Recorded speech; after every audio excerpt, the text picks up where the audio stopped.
Hello and welcome. My name is Biagio Mazza, Pastoral Associate at St. Sabina Parish in Belton, Missouri, and I'm here to welcome you to another Do You Know series question. Today's Do You Know question is, do you know the key themes in the first 4 chapters of Paul's first letter to the Corinthians?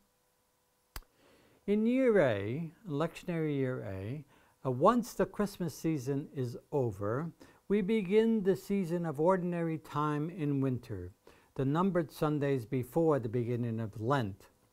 The Sunday's lectionary for these 5 to 8 Sundays, the second reading focuses on the first 4 chapters of Paul's first letter to the Corinthians. The passages address the cultural context in which Corinth existed at the time and in which Paul preached.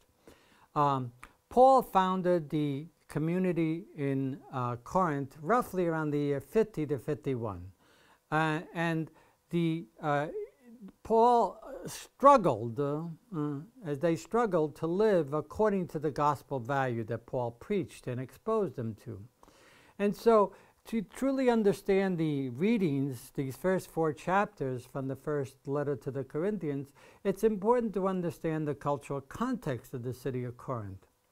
So we'll spend a little bit of time just addressing that, because Corinth was a key Roman city, the crossroad port of the entire Mediterranean Sea. It was culturally, economically, and ethnically diverse. Made up of all sorts of diverse classes, races, and religions. It was made up of rich people, ordinary merchants, traveling philosophers, sailors, slaves, prostitutes. All these people were vying for the attention of all the visitors who constantly came through the city of Corinth. And so Paul himself, in the midst of this diversity that existed in the city of Corinth, attempted to preach and shared and founded, as a result, a community that was committed to living according to gospel values of Jesus Christ. So the community, as a result of Paul having established, the community provided Paul with some of the biggest headaches he had, as well as some of the major challenges. And these challenges are the things that Paul addresses in his 2 letters to the Corinthians, roughly in the year 56 to 58. So Corinth offered its population various attractions. For example, wisdom for the mind, sex for the body, and spirit religions or mystery religions for the spirit. So Paul's first letter, especially the first 4 chapters, stresses alternatives to these attractions. The entire letter actually focuses on offering, from Paul's perspective, from the gospel values, a new wisdom, a new respect, for the sacredness of the body, and a new religious way of life. So in chapters 1 to 4, Paul addresses the whole notion of a new wisdom that comes from Christ and Christ crucified. It's based on gospel values.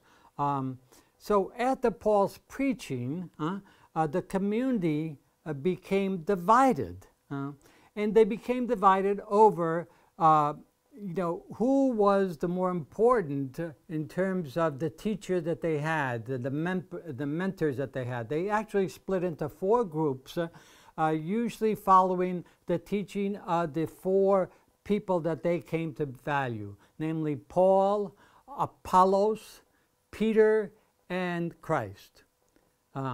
And so there were divisions over who was the best teacher, who preached the best way of living the Gospels, and so on.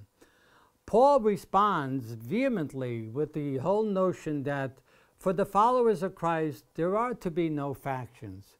in the Christian community, there ought to be no one being more important than others or loyalty to a different mentor or teacher. There are to be no factions, because Christ's followers do not compete with one another over who is more important or whatever, but rather they base their foundation and their Christian unity around Christ and the gospel values.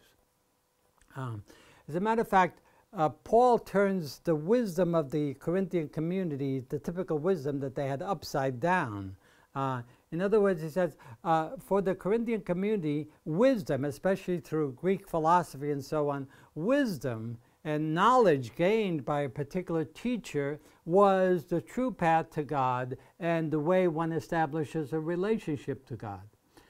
Paul turns around and very clearly stresses the fact that true wisdom rests only in Christ and Christ crucified for us. That is the true path to God. There is no what this teacher or that teacher. The only teacher and the only foundation for true wisdom and path to God is Christ himself and Christ crucified. So it's very similar in many ways to what we do today. Some Christian communities still claim that, knowing the catechism or knowing the truths of the faith are the one key path to God. Paul, again, would stress that no, it is not. It's knowing Christ and relating to Christ, especially Christ crucified, that leads to true wisdom. So, next time you celebrate these Sundays in ordinary time in winter in lectionary year A, it's important to pay attention to the readings and by understanding the cultural context that Paul was addressing in these letters, and this way you will really gain more spiritual insight that, to a certain extent address the same issues that we still face today in our day and time. So I hope I helped us explain just a little bit of, what the key themes in those first 4 chapters of Paul's first letter to the Corinthians are all about, and how we addressed the issues in the letter. And I hope you will return again to more Do You Know series questions as we continue to explore our traditions and our scriptures. Thank you very much.